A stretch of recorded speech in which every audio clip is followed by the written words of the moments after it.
Hi beautiful people, how are you? Thank you so much for clicking onto this video, and I'm hoping that you're going to enjoy the channel. I want to quickly get into it, guys. We are going to be talking about the extradition, aka killers from Eswatini. Yes, we will be talking about Siyabonga Ndimande and Malusi and Ndimande. These are the people that are in Eswatini that were said to have committed the crime. They're the ones that shot, and we already know we had 5 suspects already that have appeared in court in South Africa.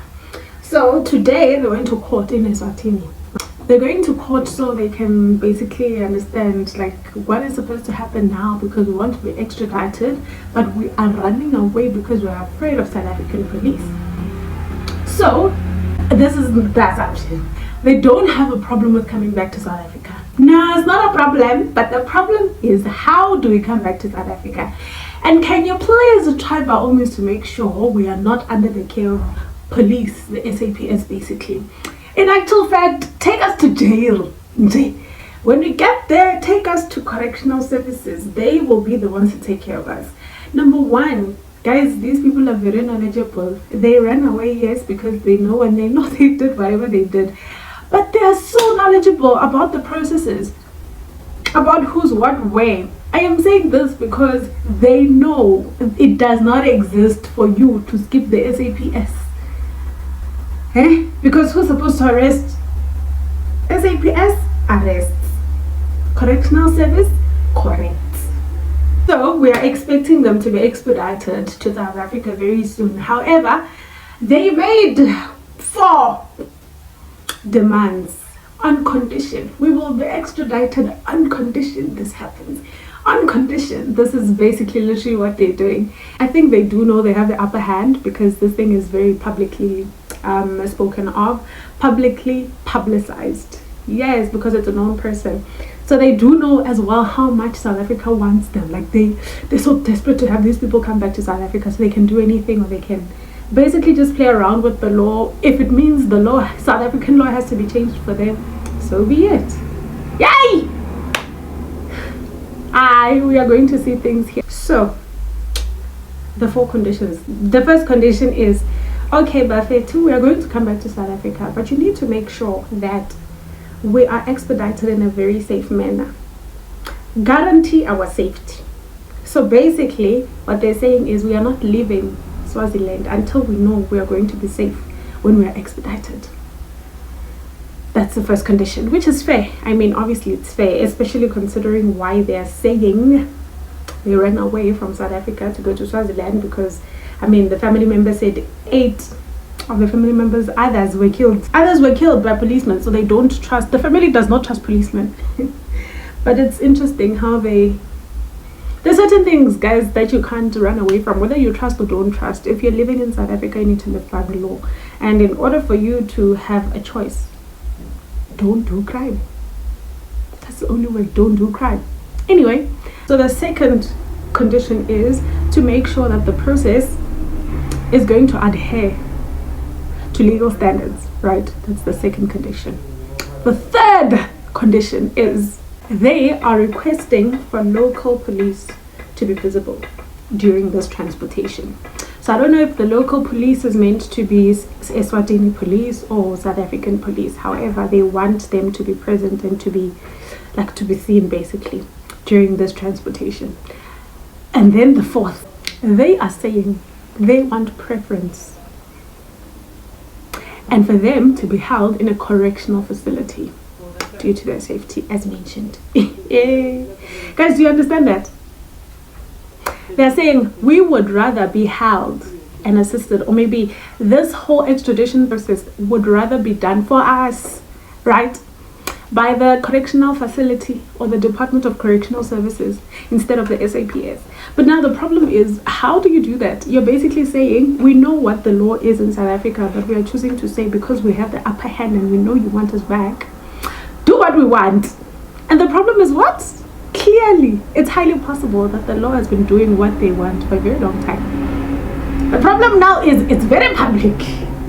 And I'm very excited in seeing what's going to see what's going to happen here, because what? Like in Johnny? So that is very interesting, because the correctional services corrects, guys. It does not go around looking for criminals. Basically, it corrects and then takes you back. It's sort of like a rehabilitation center for you to go back to a proper place. But you don't. So there's the NPA, there's police, and then there's a correctional service. The police say this person is a very wrong person. This person cannot listen.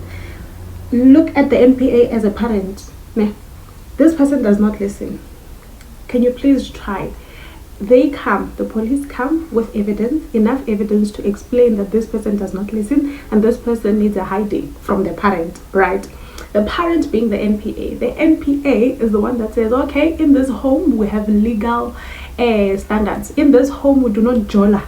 In this home we are Christians. In this home we have certain ways to uphold ourselves or each other. And as long as you are under the guidance of me as your parent, as long as you're under this roof, you do what I say and you say what I do. And now, because of that, you are going to listen to me. If I discipline you, you're going to accept. So now, okay, because you jola duena before you are 18, and we told you when you jola, we are going to take you to boarding school. This is going to be what happens. They take you to boarding school where people are supposed to be locked in, you know, so you can be very smart and you can beat the books, basically. And then the boarding school is what? It is the correctional services. You can't go to the boarding school without doing something wrong. There's no way. You need to have a reason why you are going to the boarding school. You can't take yourself there. The boarding school can't come and say, yeah, no, we can take you because you want, without your parents accepting the fact that they are bringing you here because you are under parental supervision. So now that is Venkabinde brothers. These brothers know for sure that we are very desperate in South Africa, and this thing is in the media. They have been running away, guys. Let me be honest. If it's a year, AKA was killed on the 10th of Feb. Today is the 5th of March. So that means it's a full year of them doing whatever they did. They obviously knew this day would come, because there are two things to a crime. You are either caught and you go to jail, or you're not caught but you die. That's the only way you're not going to pay your crimes. But now they then had to think about how to do certain things.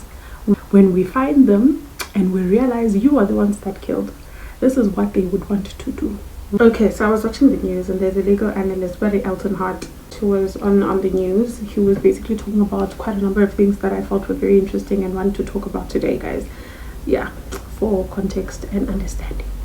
Swaziland and South Africa are part of the same border cooperative. It's SADC. It's called SADC. So it's the Southern African Development Communities or countries, something like that. What they basically do is a number of Southern African countries join together. They come up with a formulation of how they're going to do certain things, including how they're going to extradite their people, how they're going to, sort of like an economic, a geopolitical thing that allows countries to be able to know the blueprint of how to deal with certain situations and issues that make it better. Basically, it's like trade. You decide, I know for this country and that and that and that, this is how much we are going to give. This is how much things are supposed to be paid when they get into my country, and this, no, you don't have to pay. We can trade with you for free. So these are just general policies that countries use based on whatever sphere they are using it for. So now we're talking about the crime perspective of it. So Swaziland and South Africa are in this SADC organization, which makes it very interesting, because if you are in a particular organization, certain things are supposed to be easier, meaning extradition has certain policies and laws that they're supposed to follow. But in a nutshell, how they do certain things is supposed to be made easier. Got it? Okay. So many people have been talking about the difference between deportation and extradition.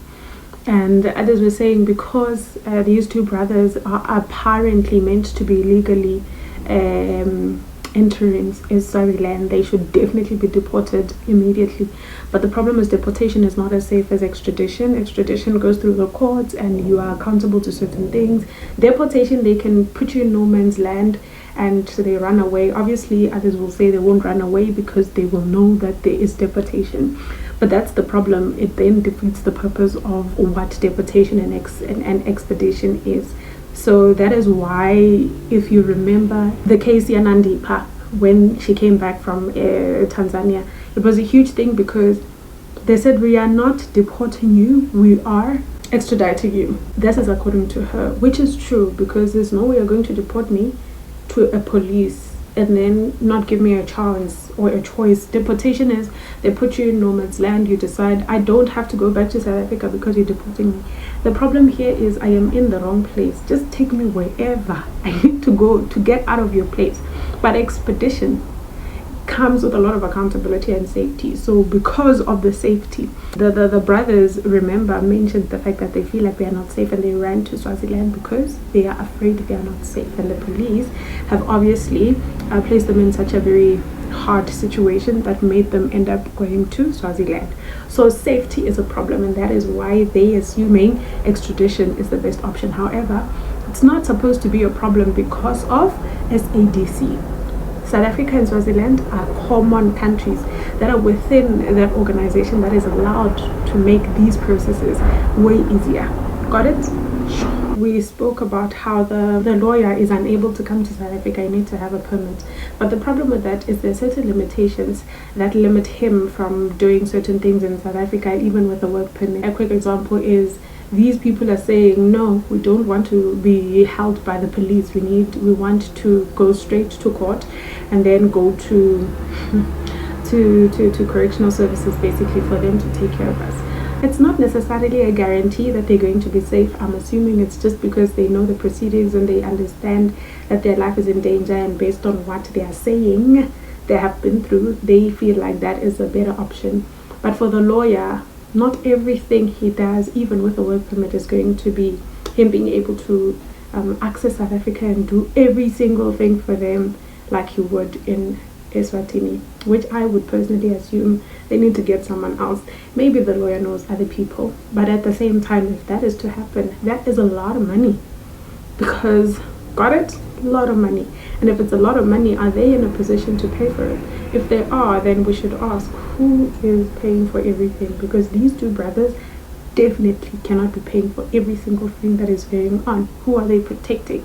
In a nutshell, the Eswatini lawyer is definitely going to be a foreign lawyer in South Africa, and we must quickly find out what that means and what are the limitations of him being here as a foreign lawyer. The conclusion is basically the fact that we all agree that this expedition process is quite complicated. In any other case, I made a video about Rendezvous. You may find it. That is, I think he was given a sentence in 2019. Very interesting story, but he is from Czechoslovakia.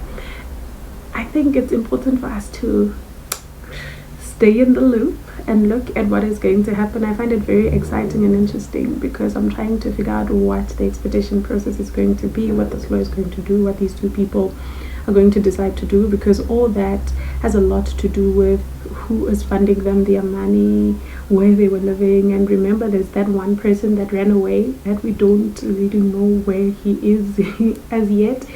I think it's a very interesting court case, and I like researching about it. If you want to find out more about what is going to be happening, please do subscribe, comment down below, and share.